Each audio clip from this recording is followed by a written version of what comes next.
Stuff I Learned Yesterday, episode 669. Back into the Oven.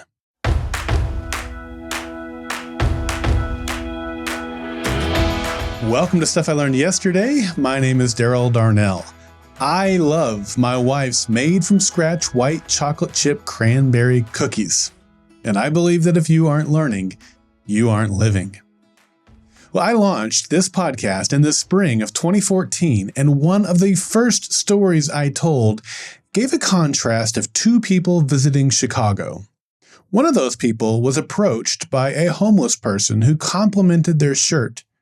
They thanked the homeless person and went on their way.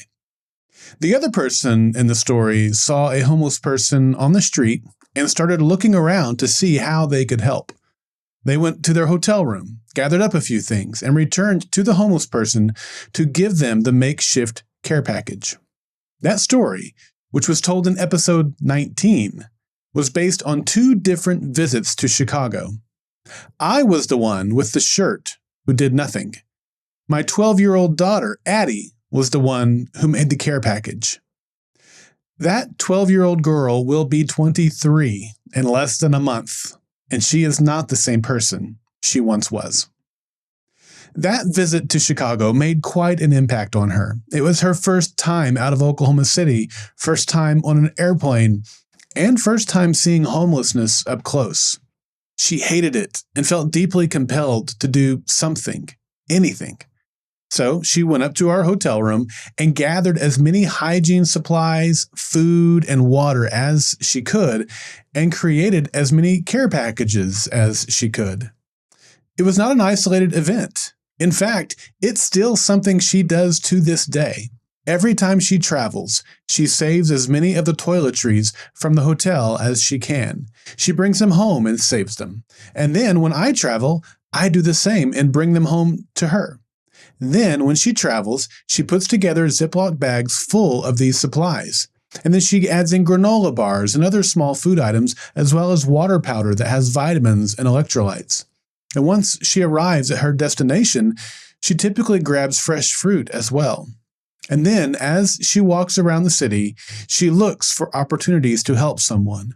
She compassionately and caringly approaches them, gives them the care package, looks them in the eye, and gives them a loving smile. I've seen her do this in Dallas, Chicago, Los Angeles, and other places. It's beautiful. Seeing her care for people is inspiring and makes me proud to be her dad. I'd love to take some sort of credit for it, but I can't. It's all her. Unlike me, Addi has an innate sense of care and thoughtfulness toward others. She's constantly thinking of others. She loves to shop, and she certainly spends more time and money on Legos than her mom and I wish, but she's not shopping for herself much of the time. Sometimes she shops just to shop, and as she shops, she's keeping an eye out for anything. She's always looking for something that someone she cares about would like. At birthdays and Christmas, you're more likely to get 10 gifts from Addi than one gift. Those gifts are typically small, thoughtful items that she noticed during one of her many shopping trips. As soon as she identifies an item that she thinks someone will enjoy, she gets it and tucks it away until the right moment, always looking, always thinking of others. Now, lest you think she's some sort of angel, allow me to shift our focus a bit. As I've said before, parenting Addi has been very challenging and frustrating. We've each yelled and slammed doors at each other, although it's been several years since that last happened.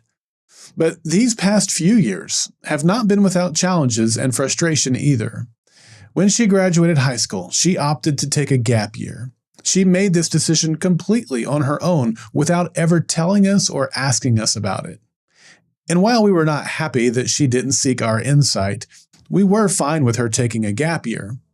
However, we insisted that she work at least 30 hours a week, but she refused. As time went on, we told her that she either needed to invest her time in some sort of education, be it college, trade school, VOTEC, online courses, anything. Otherwise, she needed to invest her time in being productive via work. She was already working, but nothing close to the 30 hours that we'd requested. When we spoke with her about it, it was clear she had no ambition. She didn't want to take on responsibility. She didn't want to become an adult. And it was super frustrating. She loved to tell us that she was an adult, but she did not want to act like one or take on the responsibility of one. As for me, I was at a loss on what to do. I love my masterminds, but of the other 7 guys, none of them have kids who are even in high school yet. None of them had gone down this path yet. I didn't have any connections at church either. Finally, I found a respected colleague at a podcast conference, and I asked him about it. And of course, he had been down this road before, and so he gave me some good advice. It did improve things, but not to the extent that I'd hoped for.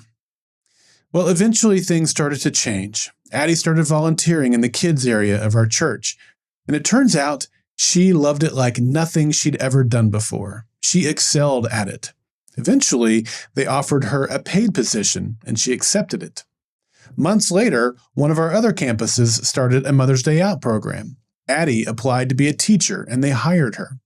This turned out to be a major turning point. She was now working 2 to 4 hour shifts at our church location 3 days a week, but she was also working 2 6-hour shifts at the other location 2 days a week. She was also working at an Asian restaurant a day or 2 each week. Now, as much as she loved working with the kids at our location, she adored working with the kids at Mother's Day Out. Like so many teachers, she found herself constantly thinking of her kids and buying stuff for her classroom and for each of the kids. More importantly, parents loved her. She constantly received compliments from parents at both campuses. Some asked her to babysit regularly, which she gladly accepted. Sometimes I sit in awe with how this podcast comes together. Let me give you an example. On July 22nd, 2024, I first wrote down the idea for this episode. I wrote, quote, "How Addi has such a giving heart and does lots of little things like buying little gifts, looking for toys for the church, caring for the homeless, etc." And so that means I've been sitting on this episode idea for 15 months without taking action on it. And then on June 30th of this year, I selected this topic to be the October 27th episode. And that meant I would sit down to write the episode on August 13th. When I chose to write this episode for today back on June 30th, I had no idea what was about to happen. A few weeks later, the kids pastor at our church approached Addi about an internship for the upcoming school year. Now, she'd already been approached for the summer internship and applied for it, but she didn't get it. They told her one reason that she didn't get it was they wanted to consider her for a longer internship like the upcoming one for the school year. So it wasn't surprising when they asked her to apply for the school year internship. A few weeks later, at the end of July, she was officially offered the role. And it's a paid internship, but it would require significant change. She would have to give up Mother's Day Out, and her role at our location would be totally different. Well, Addi faced a very tough decision. She absolutely loves the kids and the work that she does at Mother's Day Out. But this time, she did come to us for guidance. She prayed about it. She made a pros and cons list. She even talked about it with the children's pastor and came back with follow-up questions. And then, after taking a week to carefully think it over, seek advice, and pray, she made her decision. She accepted the internship. And as I write this, today is her 3rd day on the job. She's excited about the people that she's working with and the work that she'll be doing and the opportunity to step into a new role and grow. Oh, and by the way, the internship is exactly 30 hours per week. Here's what I learned. Addi has not matured at the rate that I would have preferred. I would have preferred that she come out of high school with the same eagerness to work and possess the same ambition that she now has. At the same time, she has had maturity well beyond her years in other aspects of her life, such as the way that she has always cared for the homeless. It's easy to look at others, be it our kids or other relatives or coworkers and colleagues, and see those things that we most want them to change. I started this podcast by saying that Addi is not the same person she once was. And she's not. She's better. Sometimes when we're baking cookies, you pull the batch out of the oven and they aren't quite ready. When that happens, what do? Do you get mad at them and tell them how awful they are and give up on them? Of course not.